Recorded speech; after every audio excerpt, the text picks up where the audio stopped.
민주당은 내년 1월 임시국회에서 박근혜 대통령 당선인의 공약을 반영한 정부조직 개편 관련 법안 처리를 추진하기로 했습니다. 우리나라 전체 가구의 평균 부채액이 5,291만 원으로 지난해보다 1.7% 증가한 것으로 나타났습니다. 보건복지부는 근로빈곤층의 자립을 지원하는 희망 리본 사업을 내년부터 전국 17개 시도로 확대한다고 밝혔습니다. 내년 대학의 등록금 인상률이 4.7% 이내로 제한됩니다.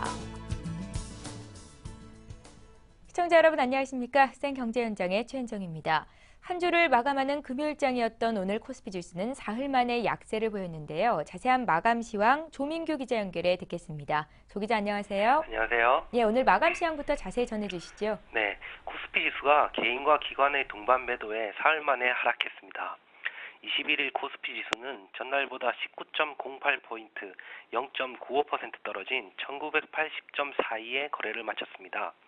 코스피 지수는 전날 미국 경제지표가 호조를 보였다는 소식에 장 초반 오름세를 보였습니다.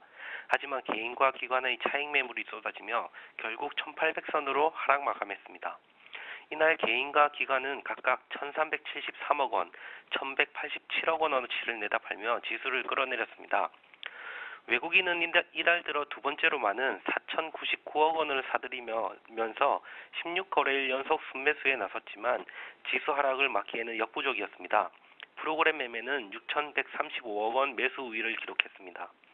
업종별로는 전기전자가 3.49% 하락했고 제조업과 건설업, 철강금속도 약세를 보였습니다. 반면 의료정밀과 의약품, 비금속 광물, 보험은 올랐습니다. 시가총액 상위 종목 중에서는 삼성전자가 큰 폭으로 하락했고 SK하이닉스와 포스코, SK이노베이션도 내림폭을 키웠습니다. 그러나 현대중공업은 사흘째 강세를 이어갔고 SK텔레콤과 신한지주도 상승했습니다. 또 NHN이 외국인의 순매수에 크게 반등했고 STX조선해양도 계열사 매각 성공 소식에 힘입어 강세를 보였습니다. 거래량은 5억 4,405주, 거래대금은 5조 1,666억 9억 원을 기록했습니다. 예, 오늘 전기전자 업종이 3% 이상이나 급락했던 이유는 역시나 삼성전자가 있을 것 같습니다. 삼성전자의 주가가 4개월여 만에 가장 큰 폭으로 내렸는데요. 원인은 무엇이었고 앞으로 주가 전망을 어떻게 하고 있는지 좀 알려주십시오. 네, 삼성전자가 유럽연합발 반독점 악재에 급제동이 걸리면서 4개월 만에 가장 크게 떨어졌습니다. 21일 유가증권 시장에서 삼성전자는 전날보다 4.06%, 6만 1,000원 내린 144만 2천원으로 장을 마감했습니다. 이로써 150만 원을 웃돌던 삼성전자는 최근 5거래일간 5.94% 내리며 140만 원대로 추락했습니다. 삼성전자의 이날 하락폭은 7.45%를 기록한 지난 8월 27일 이후 가장 컸습니다. 삼성전자의 이날 약세는 EU 집행위원회가 이르면 올해 안에 반독점법 위반 혐의 조사 결과를 공식 발표한다고 알려졌기 때문으로 풀이됩니다. 올해 초 EU 집행위는 애플의 소송을 제기한 삼성전자를 상대로 표준 특허의 공정한 사용을 보장하는 프렌드 규정을 위반하고 권한을 남용했다는 혐의로 조사를 진행한 바 있습니다. 여기에다 대표적 글로벌 인덱스 펀드인 뱅가드가 지난 10월 원가 절감을 위해 다음 달부터 벤치마크 지수를 모건 스탠리 캐피털 인터내셔널 MSCI에서 파이낸셜 타임즈 스톡스 익스체인지 FTSE로 바꾸기로 결정한 점도 수급적 차원에서 악재로 작용하기 시작했다는 분석입니다. 그러나 전문가들은 삼성전자의 실적 향상이 기대되고 있는 만큼 앞으로 주가 전망은 밝은 것으로 내다보고 있습니다. 현재 EU의 반독점법 위반 혐의 조사 발표나 뱅가드의 투자 포트폴리오 변화 등이 단기 악재일 뿐 앞으로 주가 상승 추세에 큰 영향을 주지는 못한다는 지적입니다. 이와 관련해 구자우 교보증권연구원은 삼성전자는 앞으로 꾸준한 실적 향상이 전망되므로 기업 가치에는 큰 문제가 없다며 주가도 앞으로 상승 추세를 이어갈 것으로 분석했습니다. 예, 오늘 증시 관련 소식은 조민규 기자에게 들어봤습니다. 잘 들었습니다. 고맙습니다.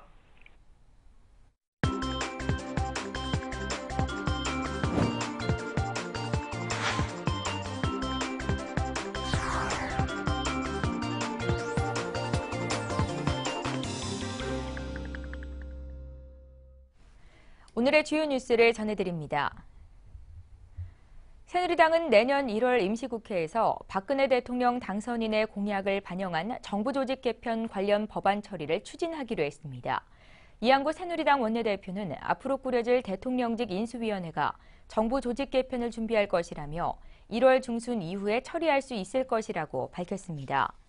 대통령직 인수위는 출범 직후 정부 조직 개편 논의를 가속화해 이르면 내년 1월 초, 늦어도 1월 중순까지는 개편안을 발표할 것으로 보입니다.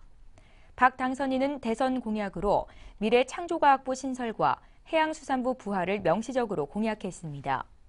박 당선인은 지난 16일 대선 후보 TV토론에서도 미래창조과학부를 새로운 개념으로 설립하겠다고 공약했고, 이는 꼭 필요하다며 해양수산부도 부활해야 한다고 생각해 공약에 넣었다고 밝혔습니다. 미래창조과학부는 미래선도 연구 분야를 지원하는 것은 물론 미래사회 변화 예측을 토대로 한 국가정책 수립, 융합형 연구 공동체 지원 등의 업무를 할 것으로 보입니다.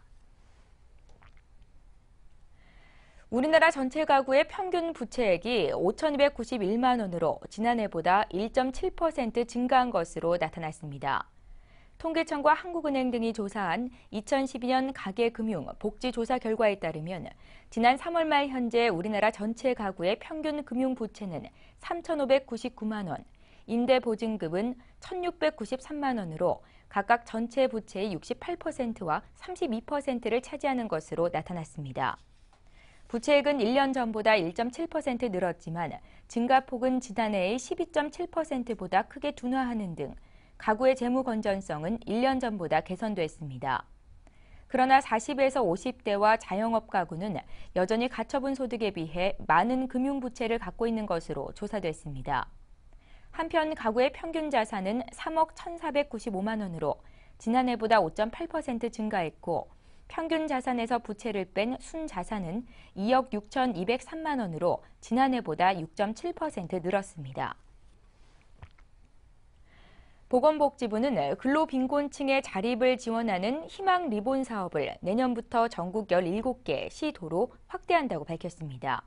희망 리본 사업은 기초생활수급자, 차상위 계층 등에게 맞춤형 일자리를 제공하는 복지 고용 연계 서비스로 현재 부산, 광주, 경기, 강원 등 7개 시도에서 시범 사업을 진행하고 있습니다. 희망 리본 서비스는 참여자에게 밀착 기초 상담을 제공하고 근로 역량을 고려해 취업 준비를 돕습니다. 시범 사업 결과 희망 리본 사업 참여자의 취업 창업률은 2009년 31.8%에서 2011년 52.7%로 크게 늘었고, 탈수급률도 같은 기간 9.1%에서 18.9%로 기존의 자활근로 사업보다 2배 이상 높은 성과를 보였습니다. 복지부는 2013년부터 희망 리본 사업을 정규 자활 프로그램으로 편성하고 전국의 근로빈곤층 10,000명을 대상으로 취업 지원에 나설 계획입니다. 내년 대학의 등록금 인상률이 4.7% 이내로 제한됩니다. 교육과학기술부는 이런 내용의 2013학년 대학 등록금 인상률 산정 방법을 각 대학에 전달했습니다. 2011년 개정된 고등교육법 11조는 대학 등록금 인상률은 직전 세계연도의 평균 소비자 물가 상승률의 1.5배를 넘어서는 안 된다고 규정하고 있습니다. 즉 2010에서 2012년의 평균 소비자 물가 상승률은 3.1%로 이를 1.5배해 소수점 둘째 자리에서 반올림하면 내년 등록금의 최대 인상률 4.7%가 산출됩니다. 2011년 최대 인상률은 5.1%, 올해는 5.0%였습니다. 교과부는 최대 인상률을 어기는 대학에 정원 감축과 국가 장학금 지원 제한 같은 행정 재정 제재를 할 수 있습니다. 반대로 등록금을 깎는 대학에는 국가 장학금 인센티브를 주고 다른 재정 지원 사업 평가에서도 우대합니다. 최대 인상률 제도가 도입된 이후 상한을 어겨 제재를 받은 학교는 아직 없습니다. 제18대 대통령 선거에서 당선된 박근혜 당선자가 앞으로 꾸리게 될 대통령직 인수위원회 구성이 관심을 모으고 있는데요. 오늘 관련된 내용을 정치부의 권경원 기자 연결해 듣겠습니다. 권 기자 안녕하세요. 예, 안녕하세요.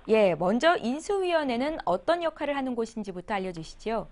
네, 인수위는 한마디로 새 정부의 축소판 역할을 하는 곳입니다. 인수위는 대통령 취임 전까지 현 정부의 주요 업무 및 현안을 인수인계받아 공백 없이 국정 운영이 이뤄지도록 하는 역할을 담당합니다. 이명박 정부도 과학기술부 폐지 등 정부 부처 통폐합 구상을 인수위에서 결정하며 국정 운영의 바탕을 마련한 바 있습니다. 인수위가 구성되면 정부에선 공무원들을 인수위 전문위원이나 사무직원으로 파견 보내야 하는데요. 인수위에 파견된 공무원들은 새 정부 출범 이후 정책부서에서 중추적인 역할을 맡는 경우가 많습니다. 예, 그럼 현재 인수위원장에는 어떤 인물들이 거론되고 있습니까? 현재 캠프 및 당내에선 김종인 국민행복추진위원장, 안대희 정치쇄신특위위원장, 황우여 새누리당 대표 등이 거론되고 있습니다. 이들은 박 당선인과 함께 선거를 치른 만큼 당선인의 정치 비전을 가장 잘 이해하고 실현해 나갈 수 있다는 평가를 받습니다. 특히 김종인 위원장과 안대희 위원장은 각각 이번 대선에서 이슈가 됐던 경제민주화와 정치쇄신을 대표하면서 차기 정부의 비전을 반영하는 인물들입니다. 하지만 박 당선인이 지난해 비상대책위원장을 맡았던 당시 김종인 위원장과 이준석 전 비대위원 등 파격 인사를 단행했다는 점으로 밀어볼 때 이번 인수위에서도 외부 인사가 영입될 가능성도 높습니다. 박 당선인이 국민대통합을 내걸고 있는 만큼 박상증 전 참여연대 공동대표와 송호근 서울대 사회학 교수 등 중도 혹은 진보 인사가 거론됩니다. 박 전 공동대표는 박원순 서울시장이 몸담았던 아름다운 재단 이사장을 지났다는 점에서 진보 진영과의 화합을 추진할 수 있는 인사로 꼽힙니다. 송 교수는 개혁 성향의 중도 보수 인사입니다. 예, 인수위가 꾸려지는 시기와 위치도 관심사일 텐데요. 각각 어떻게 예상이 되고 있습니까? 네, 글로벌 경제 위기를 극복하고 경제민주화, 국민 대통합 등 박 당선인이 대선 과정에서 제시했던 과제들을 해결해야 하기 때문에 인수위 출범은 그리 늦어지진 않을 것으로 보입니다. 이에 따라 성탄절 직후인 26일 인수위 인선이 발표될 것이라는 예측도 있습니다. 다만 12월 말경 인수위 구성이 발표되면 실제 출범은 내년 초가 될 수도 있습니다. 인수위가 위치할 지점에 대해서도 다양한 관측이 나오고 있는데요.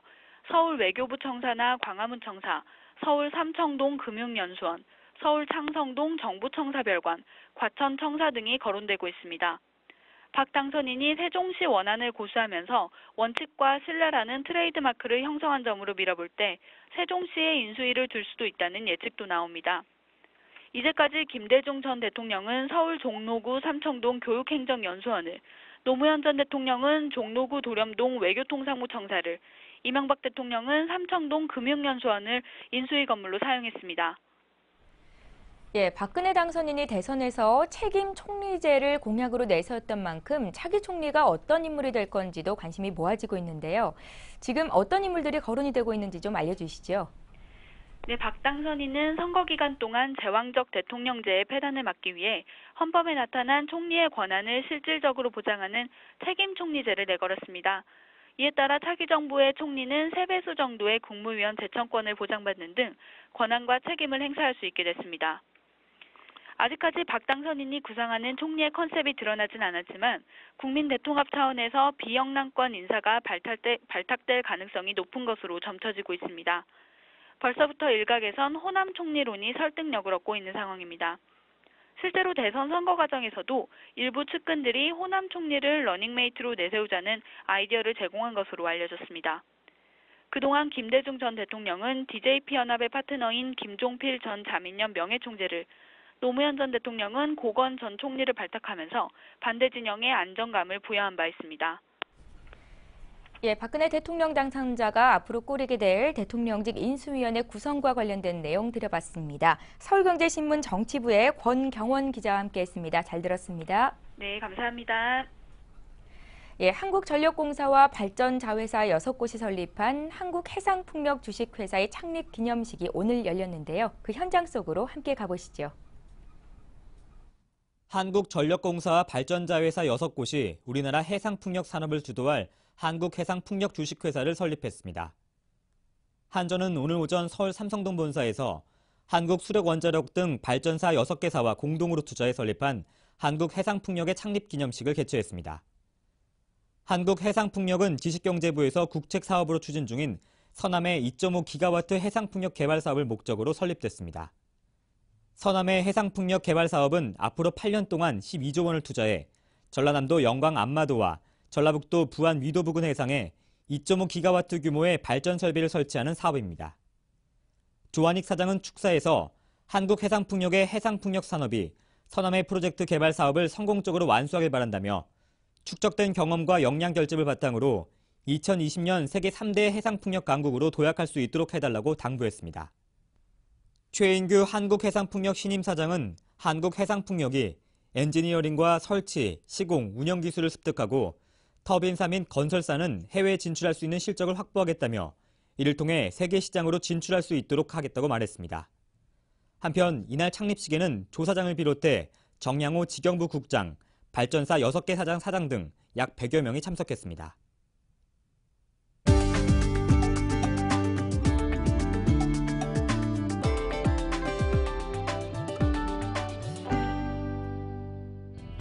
LTE 가입자 수가 늘면서 지난 10월 이후 4세대 이동통신인 LTE 트래픽이 3세대 트래픽을 추월하는 것으로 나타났습니다. 방송통신위원회가 발표한 무선 데이터 트래픽 통계에 따르면 지난 10월 LTE 트래픽은 21,000TB로 3G를 추월했습니다. LTE 가입자가 1인당 사용하는 트래픽도 1,745MB로 3G 가입자 673MB에 비해 2.6배나 많은 것으로 나타났습니다. 한편 LTE 가입자 수는 1,270만 명으로 전체의 24.1%를 차지해 올 초에 3.6% 대비 6배 이상 늘어났습니다. SK텔레콤가 오는 24일부터 다음 달 8일까지 후불 알뜰폰 서비스에 가입하는 고객은 가입 첫 달 기본료와 가입비, 유심비를 면제해줍니다. 이번 행사는 SK텔레콤가 다음 달 2일 출시하는 세븐 모바일 후불제 가입자를 대상으로 합니다. 세븐 모바일 후불제는 휴대전화 결합요금제로 16,000원에서 28,000원의 기본료에 음성통화 30분에서 120분, 문자 메시지 50통에서 100통, 데이터 50에서 150MB를 제공합니다.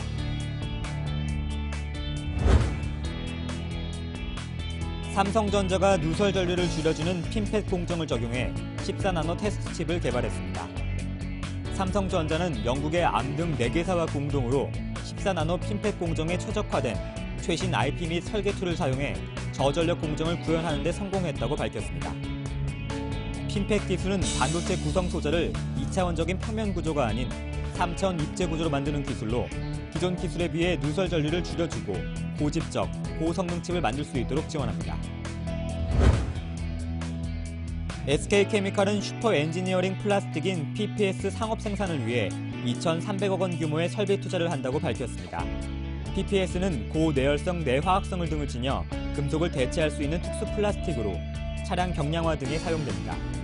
이번 설비는 연간 12,000톤 규모로 울산 화학공장 내에 들어서며 2015년 하반기 완공 예정입니다. 상업 생산이 본격화되면 2017년께는 매출이 1,400억 원대에 이를 것으로 예상됩니다. 오늘 센 경제 현장은 여기까지입니다. 저희는 다음 주 이 시간에 다시 찾아뵙겠습니다. 시청해주신 여러분 고맙습니다.